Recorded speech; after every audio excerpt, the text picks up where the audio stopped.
ఇక మొదట్లో ఆద్య ఇంకా వాళ్ళ సిస్టర్ వాళ్ళమ్మని బ్రతికిలాడుతూ అని తెలిసాక అనసూయ ఇంకాకి కాళ్ళు తీర్చుకుంటూ ఉంటుంది. నువ్వు అవమానించిన పగ తీర్చుకోవాలి అనుకున్నాను. కానీ నువ్వు మా అమ్మకి ప్రాణభిక్ష పెట్టావు అని గట్టిగా బాధపడుతూ రఘురామ్‌ని క్షమించమని అడుగుతూ ఉంటుంది. రఘురామ్ చాలా గొప్పగా మనిషి.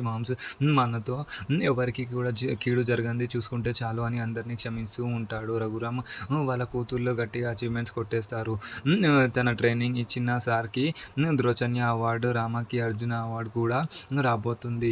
గవర్నమెంట్ నుండి 25 కోట్ల టెండర్ కొట్టింది. కానీ ఆద్య ఇంకా ఆ టెండర్‌ని తన పేరున కాకుండా తన అత్తయ్య పేరు మీద ట్రాన్స్‌ఫర్ చేయించి ఆవిడని బిజినెస్ ఉమెన్‌గా చేస్తుంది.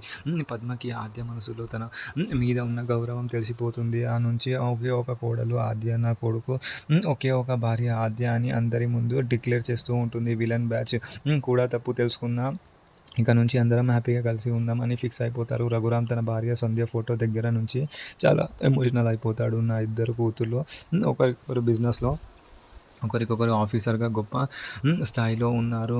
నా అల్లుళ్ళు కూడా చాలా మంచివాళ్ళు అని హ్యాపీగా ఫీల్ అవుతాడు. సంధ్యకి ఉద్యోగం జరిగిపించింది. అందరికం ఒకటే అని చూపిస్తూ ఉంటారు. మరి నెక్స్ట్ ఏం జరగబోతుందో అనేది చూద్దాం. Thank you.